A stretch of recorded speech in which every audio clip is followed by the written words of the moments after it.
সকাল বন্ধুরা, তোমরা কেমন আছো? আশা করি সবাই অনেক ভালো আছো, সুস্থ আছো। আসানসোল থেকে আমি অর্পিতা, তোমাদেরকে সাথে নিয়ে আবার একটি ব্লগ শুরু করে দিয়েছি। তো বুবলার টিফিনটা হয়ে গেছে, আর এই দেখো আমি এখন গরম চা খেয়ে নিচ্ছি, যেহেতু ও রেডি হচ্ছে, রেডি হয়ে নেক, তারপর ওকে স্কুলে দিয়ে আসবো। তো সম্পূর্ণ ভিডিওটা দেখো, আশা করি তোমাদের ভালো লাগবে।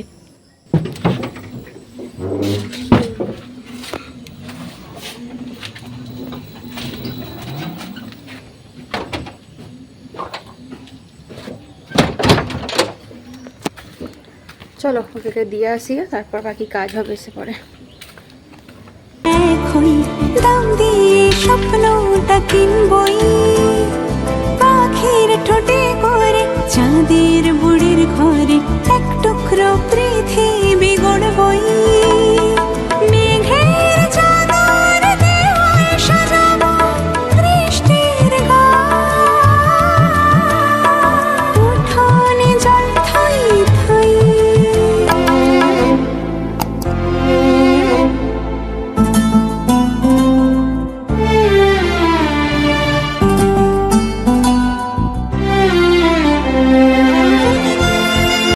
তো বন্ধুরা চলে এসেছি বুবলাকে দিয়ে, চলো এবার ফুল তুলে তুলসী মন্দির ধুতে হবে। কিছু কাজ হয়নি তো, সকালবেলা ওকে দিয়ে আসি তবেই কোনো কাজ।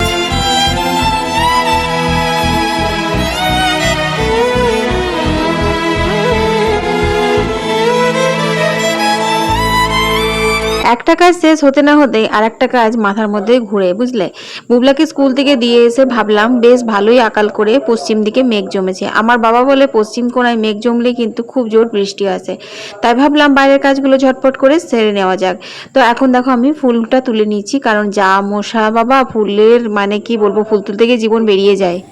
যেন অত সামনে থেকে ফুল তুললাম, তারপরেও কিন্তু বুলবুলি উড়ে গেল না, ও তা দিচ্ছে। ও মেবি বুঝে গেল যে আমি ওকে কিছু ক্ষতি করব না। আমি ভাবলাম যে ক্যামেরাটা অন করে যাই, ওইখানে ফুল তুলবো, যদি উড়ে যায় তোমাদেরকে দেখাবো, কিন্তু দেখছি না, ও বসে আছে তা দিচ্ছে। তো চলো বাকি ফুলগুলো তুলে নিই।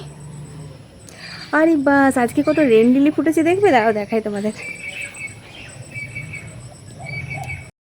দেখো কি সুন্দর ফুটেছে না, কত ফুটেছে দেখো। এই দেখো ফুল তোলা হয়ে গেছে, কয়েকটা বেলপাতা পারবো, একটা করবুরির শাখা পারবো, ব্যাস তাহলেই হবে।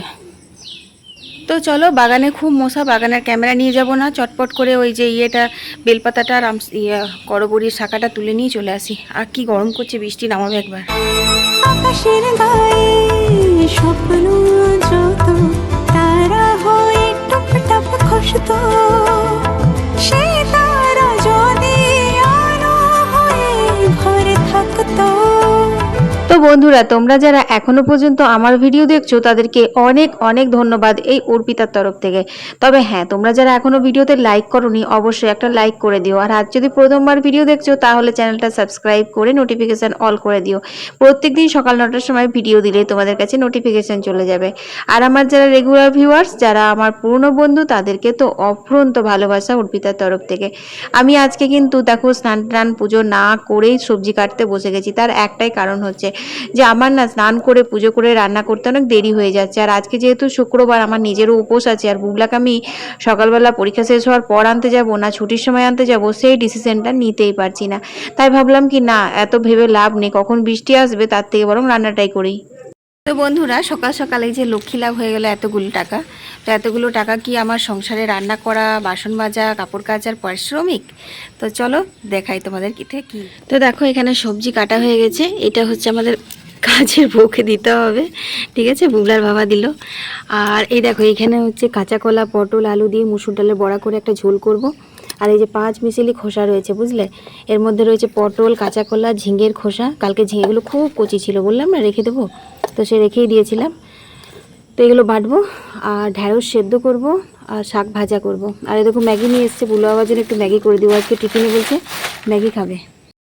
তো চলো এগুলো গুছিয়ে বাকি কাজগুলো সেরে নিই।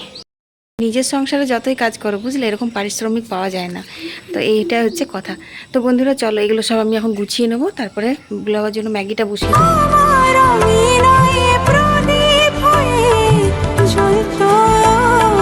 স্বপ্ন ভেঙে গেল, চোখ মেলে দেখি আধার ছাড়া কিছু নেই। তুই আমি তুই, আয়না এক হই, দাম দিয়ে স্বপ্নটা কিনবই। পাখি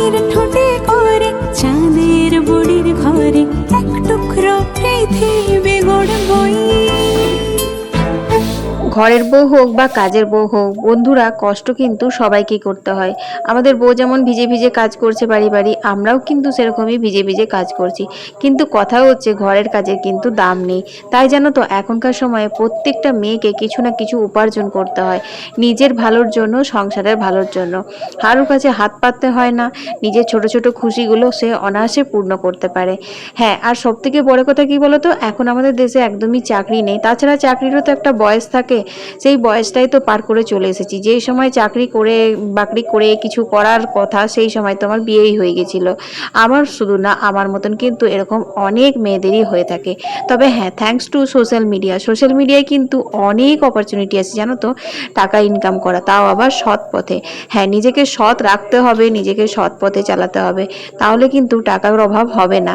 শুধু কন্টেন্ট ক্রিয়েট করা নয়, আরও কিন্তু অনেক অনেক, একটু খোঁজ নিলে তোমরা দেখতে পাবে প্রচুর এরকম অপশন রয়েছে যেখান থেকে আমরা ঘরে বসে আয় করতে পারবো। বৃষ্টিটা ভালোই হচ্ছে।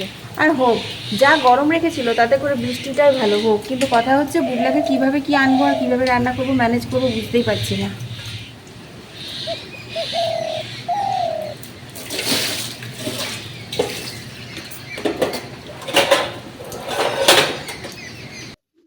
তো বন্ধুরা দেখো, এখানে আমি খোসাগুলো অনেকক্ষণ জলে ভিজিয়ে রেখেছিলাম, তাহলে খোসার গায়ে রং বা ময়লা যেটাই থাক সেটাই কিন্তু উঠে যায়। তো এবার আমি এটাকে সেদ্ধ করে নেবো। তো এই দেখো, আমার পাম্পের খুব আওয়াজ হয় বুঝলে, মানে এই যে এই পাম্পটা, তো পাম্প চালিয়েছি বলেই শুনতে পাচ্ছ না। তো চলো এটা বেটে নেবো এবার।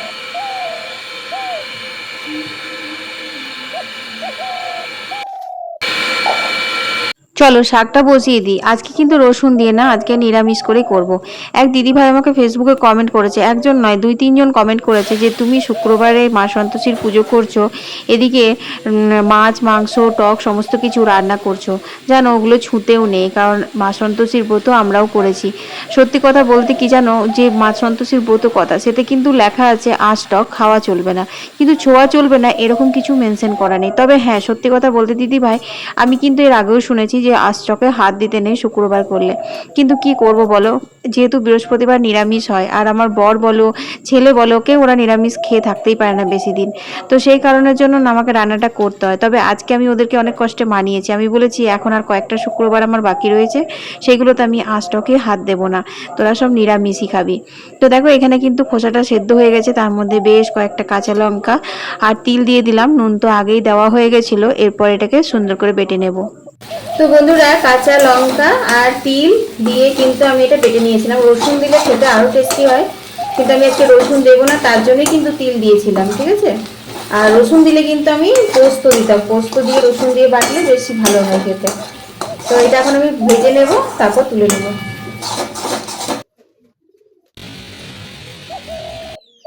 মুসুর ডালটা বেটে নিয়েছি, এরপর আমি এর মধ্যে দিয়ে দিলাম স্বাদ মতো নুন আর অল্প একটু হলুদ।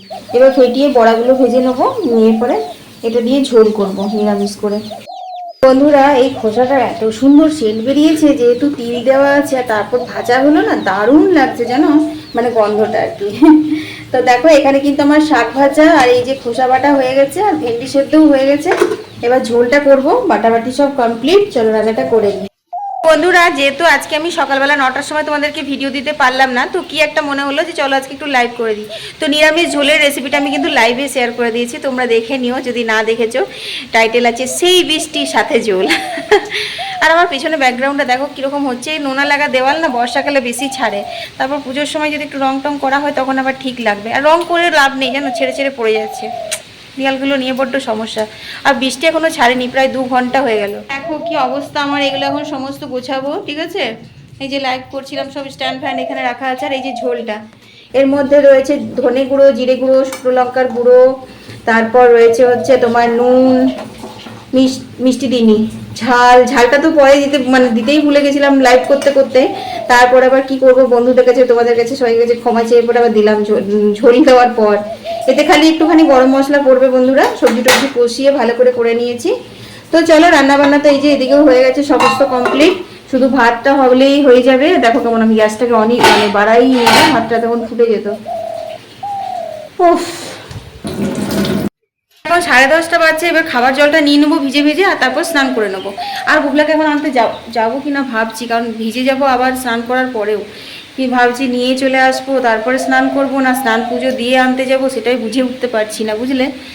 তো দেখি, যাই হোক এখন আমি আপাতত ভিজে ভিজে কলের জলটা নিয়ে নিই। একটুখানি গরম মশলা দিয়ে দিলাম, এই ঝোলটাতে এই যে গরম মশলা পড়ে গেল, আর কিচ্ছু লাগবে না, বুঝলে। এত ভালো লাগে খেতে, বুবলা খেতে খুব ভালোবাসে। তার সাথে বুবলার আজ ফেভারিট রান্না হয়ে গেছে, বুবলার এগুলো আজকে লাগবেই না, বুঝলে বন্ধুরা।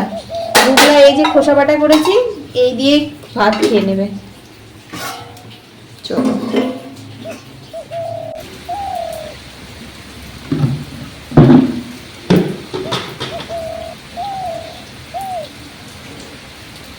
এত ঝমঝম করে বৃষ্টি পড়ছে যে তোমাদের কি বলবো। তো কিন্তু ওই যে বললাম যে আমার ভিজতে ভালোও লাগে, আর যেহেতু আমার ঘরের রান্নাবান্নার দিকের সব কিছু ম্যানেজ করে নিতে পেরেছি, সেই কারণের জন্য একবারে জল নেব। আর ঠাকুরের বাসনগুলো পর্যন্ত পড়ে আছে, সেগুলো সব ধুয়ে মুছে আর স্নান করে নেব। ভাবলাম কি এই রান্নাবান্না করে ঘরের কাজ করেই বুবলাকে একবার স্কুল থেকে নিয়ে চলে আসবো চট করে। কিন্তু দেখছি এতটাই টাইম হয়ে গেছে, আর পুজো টুজো না করে যাব না। এখনও গোপুসোনা ঢাকা চাপা দিয়ে ঘুমোচ্ছি। এর আগের দিন বৃষ্টি পড়ছিল, তখন কিন্তু আমি গোপুসোনাকে বৃষ্টিতে ভিজিয়েছিলাম, তোমাদের সাথে আর শেয়ার করা হয়নি। আর কত শেয়ার করবে বলো, একটা সংসারে প্রচুর কাজ থাকে। আর আমি আমার মন বলেইছি যে তোমাদের অর্পিতার মন, খেপার মন, বৃন্দাবন, তো আমার যখন যেটা ইচ্ছা হয় আমি ছটাফট করে নিই। তো যাই হোক বন্ধুরা, ভিজে ভিজে কাজ করতে কিন্তু আমার সত্যি বলছি ভীষণ ভালো লাগছে। কারণ যা গরম গেল না, বৃষ্টি হয়েছে না হওয়া হয়নি, গত সপ্তাহে কিন্তু বৃষ্টিটা বেশ ভালোই হয়েছিল। কিন্তু কি বৃষ্টি হলো গো, বৃষ্টি হওয়ার পরেও এত গরম কি থাকে বলো তো। আর দেখো এখন কিন্তু আমি বাসনগুলো চটপট করে মেজে নিচ্ছি। বৃষ্টিতে ভিজে ভিজে জামা কিন্তু আমার ছটপটে ভিজে গেছে। আর আমি একটা ফেস প্যাকও বানিয়ে রেখেছি, ভাবছি ওটা 10 মিনিট একটুখানি মেখে নিয়ে তারপর একদম শ্যাম্পু ট্যাম্পু করে ফ্রেশ হয়ে স্নান করে নেবো। কারণ ভেজার সাথে সাথে কিন্তু আমার গায়ে পিটপিট করে মানে চুলকাতেও শুরু করে দিয়েছে, অ্যালার্জি বেরোতেও শুরু করে দিয়েছে। তো বন্ধুরা, তোমরা কে কে বৃষ্টিতে ভিজতে ভালোবাসো প্লিজ আমাকে একটু কমেন্টে জানিও। আমি তো এত ভালোবাসি বৃষ্টিতে ভিজতে যে কি বলবো। আর আজকে জানো আমাদের বাগানে অনেক পাখি এসেছে, কত রকমের আওয়াজ করছে, কিন্তু কি করব, ফোনটা তো জলে দেওয়া যাবে না, মানে ওয়াটারপ্রুফ নয় আমার ফোনটা। তো সে কারণের জন্য আর যেতেও ইচ্ছা করছে না বাগানে, জানো তো। তো ঠাকুর ঘরের জানলা দিয়ে, রান্নাঘরের জানলা দিয়ে আমি অনেকবার ক্যামেরা করার চেষ্টা করলাম, দেখতে পাচ্ছি না, খুব ঝোপ তো, আর বৃষ্টিটাও পড়ছে, সেই কারণে বেশ আওয়াজগুলো শুনে আজকে একদম অন্যরকম লাগছে জানো। তো দেখো বন্ধুরা, আমার কিন্তু এখানে ঘরের কাজবাজ সেরে তারপর স্নান করে পুজোটাও দিয়ে নিয়েছি। আজকে তোমাদের সাথে পুজো আর শেয়ার করতে পারলাম না, কারণ আজকে প্রচুর বৃষ্টি পড়ছিল। উঠোনে তুলসী মাকে জল দেওয়া, সূর্যদেবকে জল দেওয়া, কিছু রেকর্ডিং করা গেল না। আর এখানে দেখো আমার গোপুসোনাকে দুদিকে দুটো কি সুন্দর ফুল গুজে দিয়েছি, কত ভাল লাগছে দেখতে, তাই না। চলো, অনেক লেট হয়ে গেছে, এখন প্রায় 1টা বাজতে গেল। তো বন্ধুরা, আমি আজকে চুড়িদারটা পরে মাথায় ওড়না দিয়ে পুজোটা করে নিলাম, বুঝলে। কারণ সেই বৃষ্টি আরম্ভ হচ্ছে সকাল থেকে, এখনও ছাড়েনি, 1টা বেজে গেছে। এবার আমি বুবলাকে আনতে যাব, তো রেনকোট ফেনকোট পরে কোনো রকমে নিয়ে আসবো। আজ আর ফোনটা মনে হচ্ছে নিয়েই যাব না, কারণ বৃষ্টিটা বেশ জোরে পড়ছে। জানো, আমাকে দেখে মানুষ কি বলবে, যে আমার মতন স্বার্থপর মা বোধহয় আর দুটো নেই। আমি নিজে রেনকোট পরে পিছনে বসে আছি, আর আমার ছেলে রেনকোট ছাড়া এই ঝমঝম বৃষ্টিতে গাড়ি চালিয়ে নিয়ে আসছে স্কুল থেকে। ওর রেনকোটটা আমি নিয়ে গেছিলাম, কতবার বললাম বুবলা পর রেনকোটটা পর, কিছুতেই বুবলা পরলো না জানো। কিন্তু মানুষ তো আর সেটা আমাকে জিজ্ঞেস করবে না, হ্যাঁ গো তোমার ছেলে রেনকোটটা কি আনুনি, তোমার ছেলে রেনকোট কেন পরেনি। সবাই তো এটাই দেখলো যে ছেলে স্কুল ড্রেস পরে ভিজে ভিজে মাকে বসিয়ে নিয়ে আসছে, আর মা রেনকোট পরে ঝুপুক করে বসে আছে। আরে ও বৃষ্টিতে ভিজতে ভীষণ ভালোবাসে। হ্যাঁ, ছেলেটা কার, আমারই না। তো বন্ধুরা দেখো, একটু ওই বৃষ্টিটা ছেড়েছে, আজকে কি বৃষ্টি সেই বৃষ্টি। তো বুবলা টিউশন থেকে চলে এসেছে, আর আমি এখন একটু ছাদে হাঁটছি। ভাবলাম আসবো না, মানে ঘিনি পড়ছে, তারপর কি মনে হলো যে দূর ঘিনি পড়ুক, চলেই যায় ছাদে। তো ছাদে এসে দেখছি পুরোপুরি ছেড়ে গেছে, বেশ ভালো লাগছে। এখন আমরা দেখো একটা স্ক্রিনশট নিয়ে নিতে, তো বুবলা থাম্বনেলে দেবো। তো এখন ঘুরছি একটুখানি, এখন 6:20 বাজে, 6:30 নেমে যাব, সন্ধে দেবো। ও পড়া করবে, এই তো জাস্ট এলো টিউশন থেকে এখনই। তো চলো একটু হেঁটে নিই। আজকে সারা দুপুর মোবাইলে ভিডিও এডিট করেছি জানো, কালকের ভিডিওটা দেখেইছো হয়তো, সন্ধ্যা 7টায় দিয়েছি, সকালে দিতে পারিনি। ফের আবার সন্ধ্যা থেকে এডিটিংয়ে বসবো, দুটো, একটা ফেসবুকের জন্য এডিট করবো, একটা ইউটিউবে তোমাদের জন্য এডিট করব, যেটা সকাল 9টায় পোস্ট হবে, একটা সকাল 6টায় পোস্ট হবে। মানে রাত্রেবেলাতে আমাকে এডিট না করলে হবেই না। তো চলো আমি এখন ঘুরে নিই একটু, তারপরে সন্ধ্যে টন্ধে দিয়ে দেখা হচ্ছে। তো বন্ধুরা এখন বাজে হচ্ছে রাত্রি 10টা। জাস্ট আমি তোমাদের সাথে ভিডিওটা শেষ করার জন্য ক্যামেরা অন করলাম, কারণ শরীর আর দিচ্ছে না উপোস করে। আর দেখো আমার জন্য ডালিয়া বানিয়েছি। আর দিনে আজকে তোমরা যা যা দেখলে আর কি, এই দেখো হেডফোনটা দিয়ে আমি ভিডিও এডিট করছিলাম, তো সেইগুলো দিয়েই কিন্তু আজকে রাত্রে খাবে। আর আমি 4টে ডিম সেদ্ধ করে দিয়েছি ওদেরকে। তো বললো, বুবলা বাবা বলেছিল ডিম কারি বানাবো, আমি বারণ করলাম, বললাম এই ডিউটি থেকে আসলে এখন আবার শুধু শুধু ডিম কারি ঝামেলা কেন করবে, আজকে এরকমই খাও না। তো বড়ার ঝোল রয়েছে, তারপর বাটা রয়েছে, তারপর ডিম সেদ্ধ, এই তো খাওয়া হয়ে যাবে, রাতের বেলা হালকা খাওয়াই ভালো। তো বললো ঠিক আছে তাহলে আর করবো না। আবার সকালবেলা তো কিছু না কিছু বুবলাকে বিরিয়ানি ধরনের কিছু বানিয়ে দিতেই হবে, ও তো যাবে কালকে, ওর শনি রবি দুদিন এখন কোচিং আছে, তো সেই কারণের জন্য। তো চলো আজকের ভিডিওটা এখানেই শেষ করে দিচ্ছি। সবাই ভালো থেকো, সুস্থ থেকো, কাল আবার একটা নতুন ভিডিও নিয়ে হাজির হয়ে যাবো। আমি অর্পিতা, তোমাদের অর্পিতা, টাটা।